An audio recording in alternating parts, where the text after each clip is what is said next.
Admiral Klorix adjusted his seventh tentacle as he addressed the Nexian High Council, clearing all three of his throat sacs. Esteemed council members, I present our findings on the species called humans. The crystalline grand chamber sparkled, though the council's atmosphere was more comedic than prestigious. Many members struggled to suppress their laugh whistles, their bioluminescent patches flickering with amusement.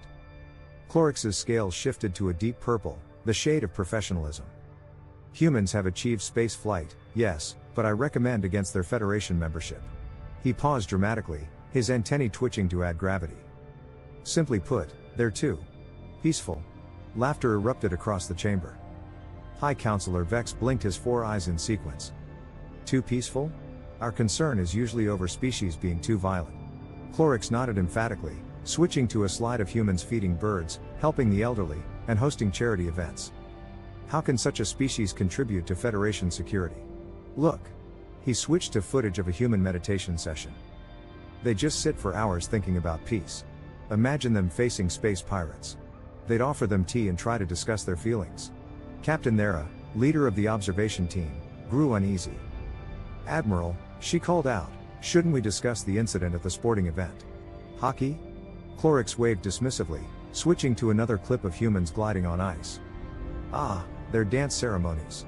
They put on blade boots and chase a disc across frozen water, occasionally gathering in what we think is a hugging ritual. That's not quite, Therra attempted, but Klorix was on a roll. Even their children are taught to use their words instead of natural weapons. He added, switching to a video of school conflict resolution classes. Imagine the Federation sending these creatures to negotiate with hostile forces. They might hand out peace pamphlets. The council members were now openly sharing joke spores about the absurdity of it all. Even the usually stoic guard drones were bobbing in amusement. Vex raised his appendages. So, you're recommending rejection on the grounds that they're harmless? Exactly. Klorix beamed, his scales flashing gold. They'd need protection themselves. They're aside, recalling the ignored details in her field reports, human action movies, martial arts dojos, and an annual ritual called Black Friday. But those points had been relegated to appendices. All in favor of dismissing the human application due to peaceful tendencies? Vex asked. The chamber filled with affirmative biosignals. Thera's scales shifted to worried gray, but her concerns would have to wait. As she left, she overheard fragments of conversation. Did you see their conflict resolution centers? They call them customer service. And their warriors? Customer service representatives. How adorable. They apologize when someone bumps into them. Therra rubbed her antennae, thinking, if they only knew. She doubted any of them had read her reports thoroughly, but the truth might reveal itself sooner than they thought. A few cycles later, an emergency alert blared in Thera's observation pod hovering over New York City. The KZZRK pirates, infamous for their brutality, were approaching a human colony called New Harmony. Quick! Alert the defense fleet. Junior observer Polax squealed, his scales pulsing with panic. They're aside. The humans aren't Federation members. We're only observers. We can't interfere. But they're so peaceful. They'll be destroyed.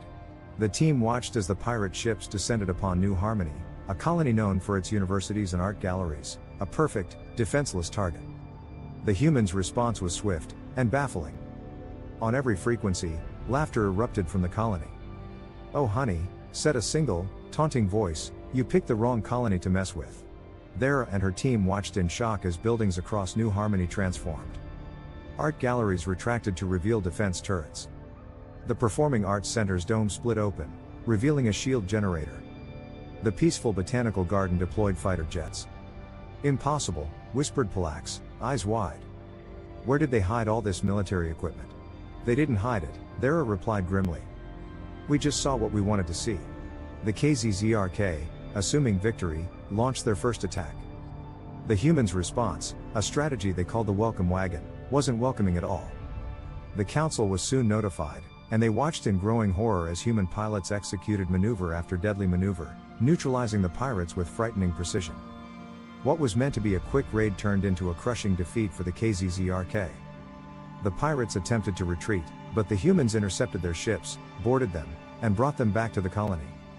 The counselors observed as the humans calmly treated the pirates' wounds and served them tea. Klorix's face was an anxious shade of green.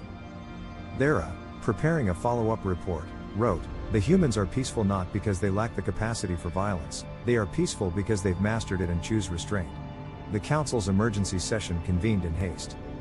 As you can see, Klorix stammered, we may have slightly misinterpreted some data. Slightly? Vex asked dryly. Tell us more about their dance rituals, especially this one called mixed martial arts.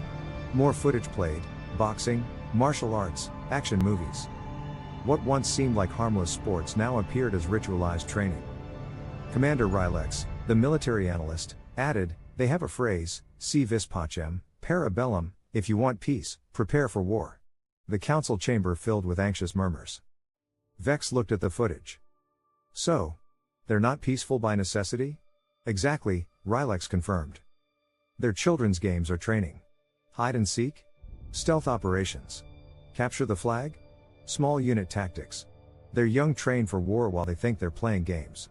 Admiral Klorix attempted a defense. But they choose peace. That must count for something. IT makes them terrifying. Rylex shouted. Humans are disciplined enough to wield violence yet choose not to. Do you know how much self-control that requires? Klorix's face was now the shade of overripe kelp. Vex leaned forward. Your recommendation?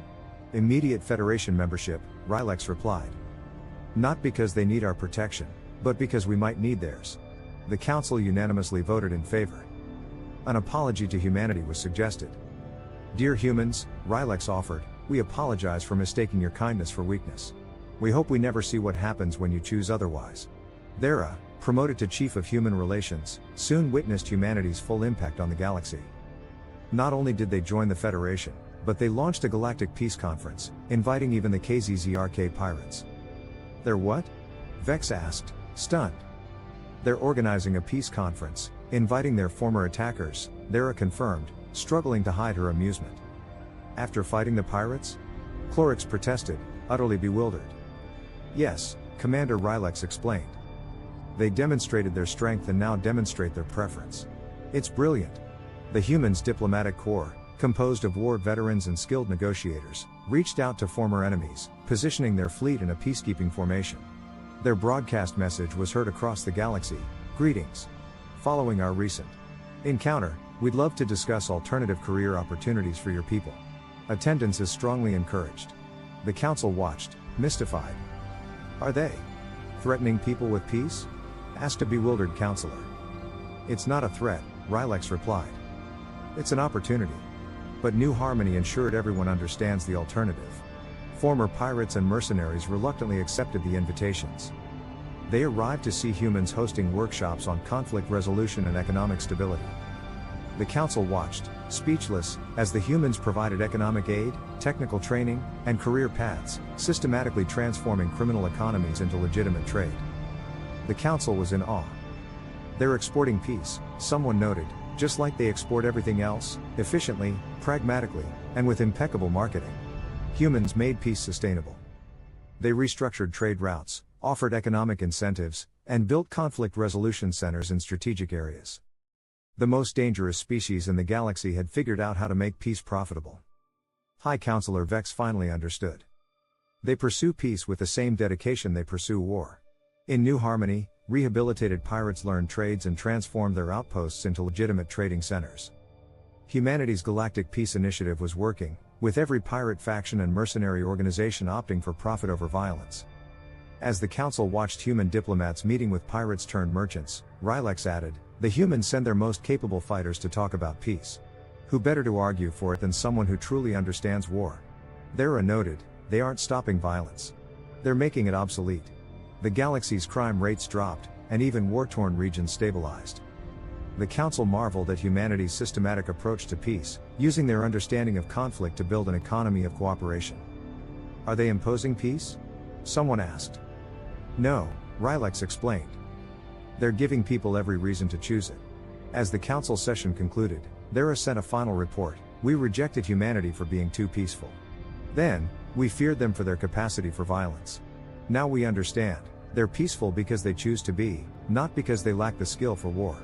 The report was closed with an addendum, printed in fine text, should anyone mistake their kindness for weakness, please refer to the New Harmony incident. And so, across the galaxy, peace prevailed, not through enforced control, but through choice. Humanity's greatest gift was that choice. They showed that true peace wasn't the absence of conflict, but the mastery of it. And, by example, they gave everyone the choice to do the same. As the Council reflected on this lesson, they hoped never to see what happened if humans